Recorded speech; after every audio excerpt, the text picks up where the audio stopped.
Okay, so section 2 from the appendix is all about reviewing exponents and radicals, and also we'll review scientific notation because that's deals with exponents in there. So just a reminder of your properties of exponents, the main ones that you'll use. Excuse me. So if they have the same base and they're multiplied together, you add exponents. Same base and you're dividing, you subtract exponents. If you have a base to a negative power, to make it positive, you move where it is. So if that's in the numerator, you move to the denominator. If you would have a negative exponent down here, you would move it up to the top. You move it to the numerator. So make it positive, you switch where it is. Numerator goes to the denominator, denominator goes to the numerator. If you have two numbers multiplied together and they're taken to a power, both of those things on the inside can be split up to that power. So if you're trying to simplify, if it is easiest, if this is like a 2 and an x to the third, you would take 2 to the third and then take x to the third to simplify. And just a reminder, anything to the 0 power is 1. It's not 0. Anything to the 0 power is 1. Okay, a reminder on scientific notation. The number times 10 to a power. This number that's in front, the times 10, that has to be between 1 and 10. 10 doesn't count. There's only one number that can occur in front of the decimal. This exponent can be positive or negative. Positive number means your number would be really big. If it's a negative, it'd be really small. Okay, then reviewing your radicals. This is a radical. The number inside is the radicand. The number out here would be your index. If there is no number there, it's assumed to be 2. So square roots, you don't have to put the 2 there. Okay, but 2 would still be the index. There's a 3, it's a cubed root, 4, fourth root, etc. These are your 3 main properties that you'll use that I want to review. If you're have a radical and you have an exponent on the inside, you can do the exponent first, then the radical, or you can do the radical first, then the exponent. If you have 2 radicals multiplied together, you can combine them to 1 if the index is the same. So if the index is the same, you multiply what's on the inside. Same thing with dividing. You can combine it into one problem, or you could split it up into 2, but it has to have the same index in order to combine. Okay, if I'm going too fast, you're welcome to pause the video anytime. But these are just some basic reviews of exponents and radicals. So I'm going to do 8 examples. I have 6 of them up here right now. And then I'll erase and do the other 2 in just a minute. And I just picked some problems that are similar to the ones I gave you for homework, but just ones that I think I want to make sure you remember how to do.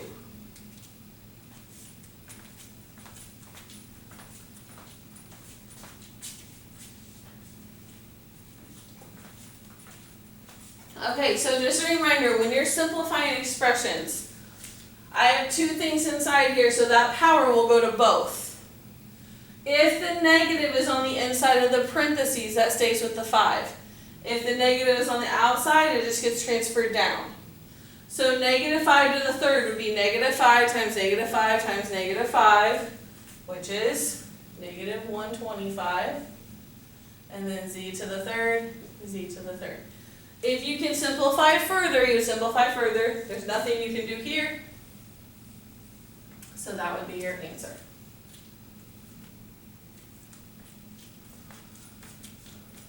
Okay, on number 2, if you want to simplify the fraction, first off you need to make sure that is factored first, which is this. And you're looking for things they have in common. So if I'm looking at the 12 and the 9, they both, you don't just want what's in common, you want the greatest thing, the greatest common factor that they would have. So GCS, they both have 3.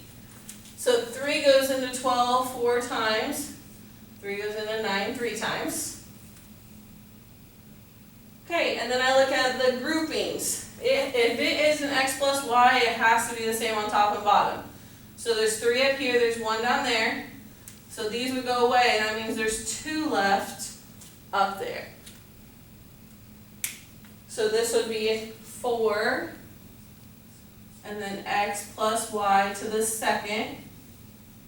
And then on the bottom, the only thing I have left is 3.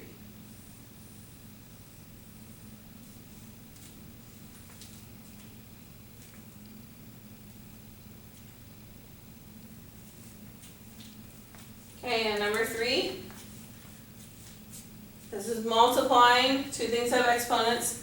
They have the same base. So our property says if they have the same base, you add exponents. So 1n plus 2n would be 3n. So this simplifies to 3 to the 3n.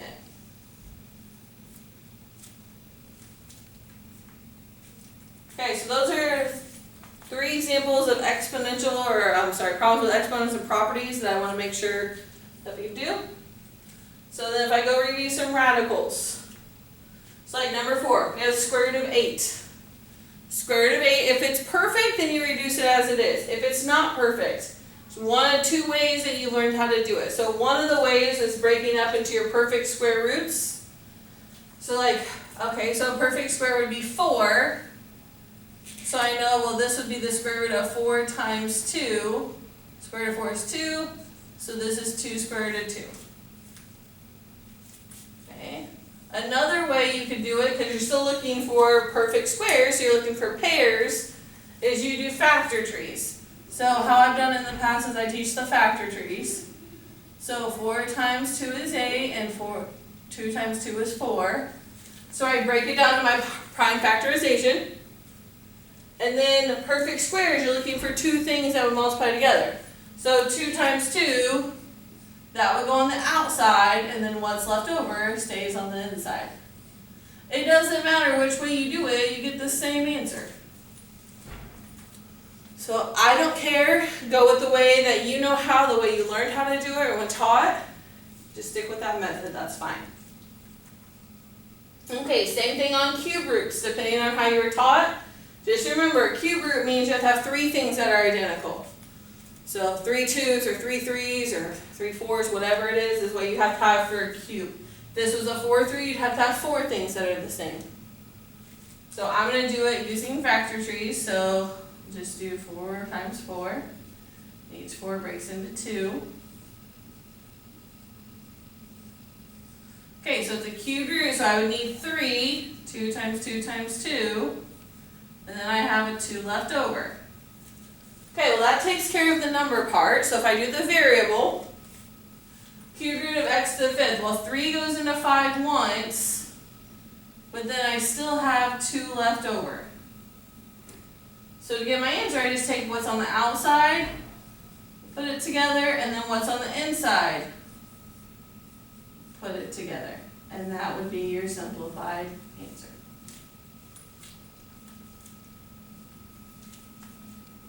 That was Mr. Bennett stopping by waving. Okay, 6, and then when we get to 7, is going to be rationalizing the denominator.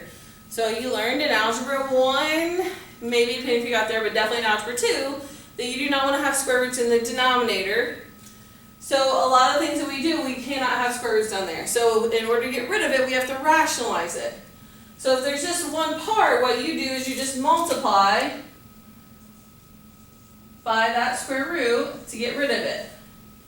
Because what happens, 1 times square root of 3 is square root of 3, but when you take 2 square roots that are the same, multiply them together, it cancels each other out. Because this is the square root of 9, well the square root of 9 is just 3.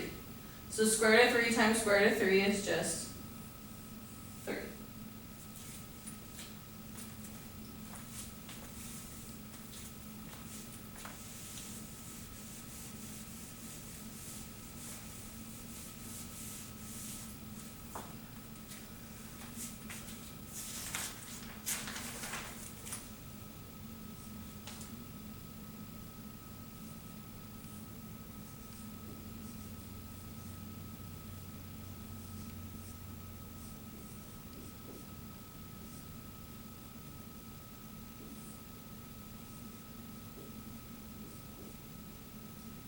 Okay, so last 2. Number 7 is also rationalizing the denominator. It just has 2 parts. So we're going to use the word that you're looking for is the conjugate. So the conjugate is when you're going to get rid of, what you want to do is get rid of the square root. So you have to multiply by the denominator's conjugate, which means you're going to change the middle sign. So if it starts out as minus, these become plus. If it starts out with plus, those become minus. Then you just distribute like we did in number 6. There's just more going on. So 2 times 5 is 10. 2 times square root of 3 is 2 square root of 3. Okay, and if I do the denominator, 5 times 5 is 25. 5 times square root of 3 is 5 square root of 3. Negative square root of 3 times 5 is negative 5 square root of 3. And then negative square root of 3 times square root of 3, well, those are the same. That's square root of 3, which is, or sorry, square root of 9, which is 3. So that's minus 3. If you did this correctly, your radicals in the denominator all go away. Well, this one went away because square root of 9 was 3. These also go away because one is a positive, one's a negative. So in the numerator, I have 10 plus 2 square root of 3. And in the denominator, I have 25 minus 3, which is 22. Okay, last thing you do is if something goes into all of those and you want to reduce, so if I look at, you cannot reduce inside the radical. So I have 10, a 2, and a 22, so those are all divisible by 2. So this would simplify to be 5 plus the square root of 3 over 11.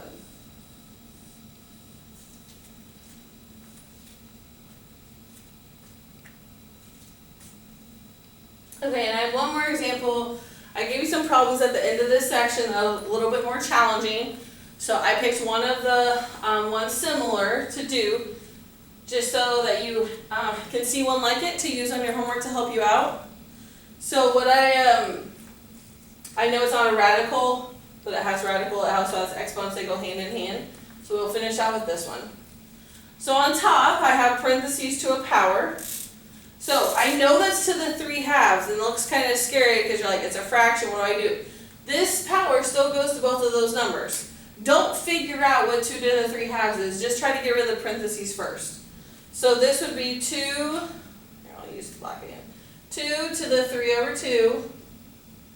Okay, and then when I do the variable, you multiply these, because that's what your powers say to do. So 2 times 3 halves, well 2 times 3 halves is 3, so that becomes x to the 3rd. And then on the bottom it stays the same. Okay, then your rules say, well, if I have the same base and we're dividing, we subtract exponents. So 3 halves minus a half is 2 halves, which is 1. So this would be 2 to the 1st. 3 minus 4 is negative 1. So then 2 to the 1st is 2, and then your negative exponent goes on bottom. So this simplifies to 2 over x. Okay, so I have your homework written down on the, I'll have it on the Canvas page, but here is your homework for this.